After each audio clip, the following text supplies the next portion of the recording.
नमस्कार आदरणीय पालक आणि विद्यार्थी मित्रांनो, बालाजी एज्युकेअरमध्ये आपले स्वागत आहे।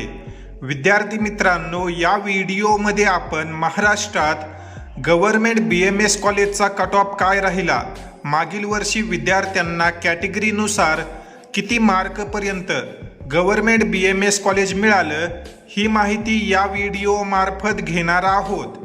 या व्हिडिओला महाराष्ट्रातील इतर गरजू विद्यार्थ्यांपर्यंत शेअर करा। तसेच येणाऱ्या सर्व माहितीपूर्ण अपडेट्ससाठी बालाजी एज्युकेअर या यूट्यूब चॅनललाही नक्की सबस्क्राईब करा। तर विद्यार्थी मित्रांनो, सर्वात अगोदर आपण महाराष्ट्रामध्ये एकूण किती गव्हर्नमेंट BMS कॉलेज आहेत त्याची माहिती घेऊ। तर या ठिकाणी तुम्ही पाहू शकता, ही जी काही सीट मॅट्रिक्स आहे ही 16 जानेवारी 2026 रोजी आलेली होती।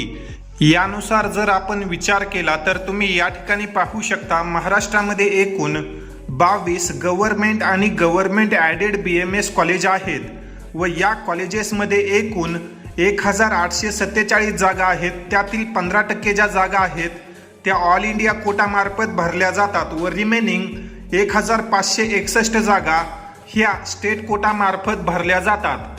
तर या सर्व कॉलेजेसचा मागील वर्षी फायनल कट ऑफ काय गेला होता, म्हणजेच शेवटचा विद्यार्थी किती मार्कवर या कॉलेजेस, त्या संदर्भाने आता आपण माहिती घेऊ।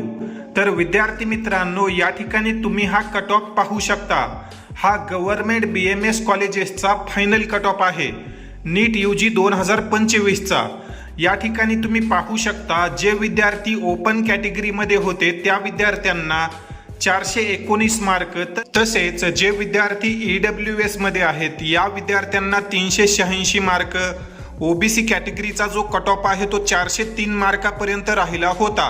त्याखाली तुम्ही SCBC, VJ, NTB या कॅटेगरीचे कट ऑफ पाहू शकता।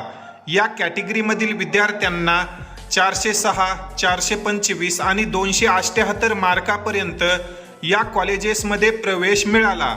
NTB नंतर जर आपण NTC आणि NTD या कॅटेगरीचा विचार केला तर जे विद्यार्थी NTC मध्ये होते या विद्यार्थ्यांना 384, NTD कॅटेगरीचा जो कट ऑफ आहे तो 337 पर्यंत राहिला होता। SC आणि STचा जर आपण विचार केला तर जे विद्यार्थी SC मध्ये येतात या विद्यार्थ्यांना 363, ST कॅटेगरीचा जो कट ऑफ आहे तो 288 मार्कापर्यंत गेला आहे। जे विद्यार्थी PWD म्हणजेच अपंग विद्यार्थी आहेत, दिव्यांग, या विद्यार्थ्यांचा जो कट ऑफ आहे तो 121 मार्कापर्यंत आला होता। तसेच जे विद्यार्थी D1, D2 आणि D3 मध्ये येतात या विद्यार्थ्यांचा देखील कट ऑफ तुम्ही या ठिकाणी पाहू शकता।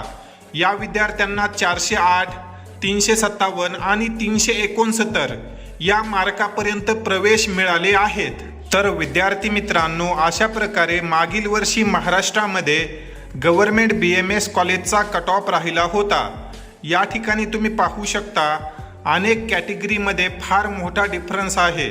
तुम्ही जर ओपन आणि EWSचा कट ऑफ पाहिला तर जवळपास 30 मार्काचा फरक येतो। तसेच काही ठिकाणी SC कॅटेगरीचा जो कट ऑफ आहे तो इतर कॅटेगरीच्या तुलनेमध्ये जास्त गेलेला आहे।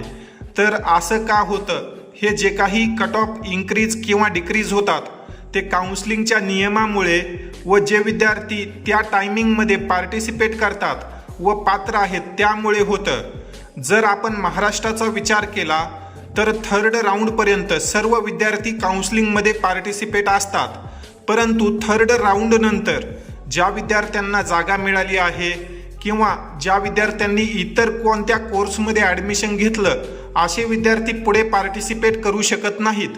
त्यामुळे जे कमी मार्कचे विद्यार्थी आहेत त्यांना संधी दिली जाते व हा कट ऑफ त्याच विद्यार्थ्यांचा आहे। त्यामुळेच तुम्हाला या ठिकाणी हा कट ऑफ मागील वर्षी कमी गेलेला दिसत असेल।